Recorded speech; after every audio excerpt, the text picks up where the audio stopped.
அமெரிக்க மந்தநிலை மற்றும் கட்டணங்கள் குறித்த பயம் $250 பில்லியன் இந்திய தொழிலில் இழப்புகளை ஏற்படுத்த தொடங்கியுள்ளது. பங்குச்சந்தை 40 மாதங்களுக்கு முன்பு இருந்த அதே விலையில் உள்ளது. கட்டண உயர்வுக்காக காத்திருப்பதை கருத்தில் கொண்டு பல இந்திய ஐடி நிறுவனங்களும் அமெரிக்காவில் மந்தநிலை உள்ளூர்மயமாக்கி அங்கிருந்து டெலிவரி செய்கின்றன. ஒருங்கிணைந்த மற்றும் செலவு குறைந்த பிரிவில் உள்ள பெரும்பாலான ஐடி நிறுவனங்கள் இருக்கும் திட்டங்களிலும் இது தெளிவாக தெரிகிறது.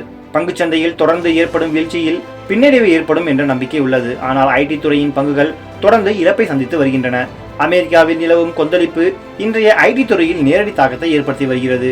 TCS, இன்ஃபோசிஸ், HCL டெக் போன்ற புகழ்பெற்ற நிறுவனங்களின் பங்குகள் தொடர்ந்து சரிவை சந்தித்து வருகின்றன. பெரிய பங்குகள் தொடர்ச்சியான விற்பனையில் ஈடுபட்டுள்ளன. இப்போது அவற்றின் பங்குகள் 40 மாத பழைய விலையில் வர்த்தகம் செய்யப்படுகின்றன.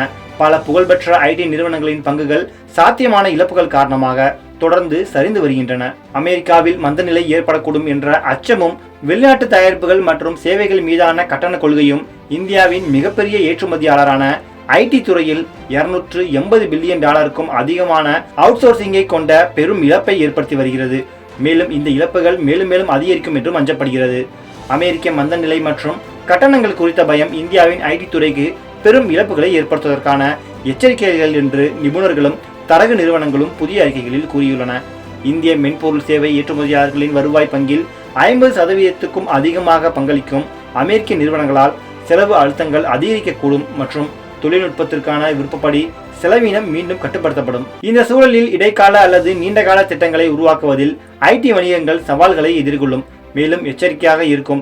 ஐடி சேவை வழங்குநர்கள் காத்திருக்கும் விருப்பப்படி செலவு செய்வது தாமதமாகலாம். வணிக சூழலில் சில நிலைத்தன்மை ஏற்பட்டாலும் விகித குறைப்புகள் செயல்படுத்தப்பட்டாலும் அமெரிக்க கொள்கை, மேக்ரோ மற்றும் புவிசார் அரசியல் முன்னேற்றங்கள் ஐடி துறைக்கான வணிக சூழலில் நிச்சயமற்ற தன்மையை உருவாக்கியுள்ளன. இது அதன் வாடிக்கையாளர்களின் விருப்பப்படி செலவினங்களிலிருந்து வலுவான வளர்ச்சியை பொறுத்தது. கூடுதலாக வாடிக்கையாளர்கள் சார்ந்த சவால்கள் காரணமாக ஐடி செலவின முறைகளில் ஏற்படும் மாற்றங்களுக்கும் இது வழிவகுக்கும் என்று இன்கிரெடிட் இக்டிவில்ஸ் தரகு அறிக்கை எடுத்துக்காட்டியுள்ளது. ஒட்டுமொத்தமாக இது ரூபாய் மதிப்பு வீழ்ச்சி மற்றும் எதிர்காலத்தில் வலுவான ஒப்பந்தங்களின் நேர்மையான அம்சங்களை விட அதிகம். இந்த கட்டண உயர்வுக்காக காத்திருக்கிறோம். இதை கருத்தில் கொண்டு பல இந்திய ஐடி நிறுவனங்களும் அமெரிக்காவில் உள்ளடக்கத்தை உள்ளூர்மயமாக்கி அங்கிருந்து டெலிவரி செய்கின்றன. ஒருங்கிணைந்த மற்றும் செலவு குறைந்த பிரிவில் உள்ள பெரும்பாலான ஐடி நிறுவனங்கள் இருக்கும் திட்டங்களிலும் இது தெளிவாக தெரிகிறது. தரகு நிறுவனமான மோதிலால் ஒஸ்வாலின் அறிக்கையின்படி அமெரிக்காவில் வட்டி விகிதத்தை குறைப்பதற்கான சாத்தியக்கூறுகள் இப்போது குறைந்துவிட்டன. மேலும் அதிகரித்த புவிசார் அரசியல் கட்டண அபாயங்கள் அமெரிக்கா மற்றும் ஐரோப்பிய தொழில்துறைக்கு குறுகிய கால ஏற்ற இறக்கத்தை உருவாக்குகின்றன.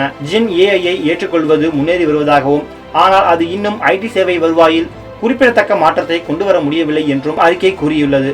மூலதன செலவினங்களிலிருந்து கவனம் இன்னும் மாறவில்லை. மேலும் வாடிக்கையாளர்கள் இன்னும் சேவைகளுக்கான செலவினங்களுக்கு முன்னுரிமை அளிக்கவில்லை என்றும் கூறப்படுகிறது.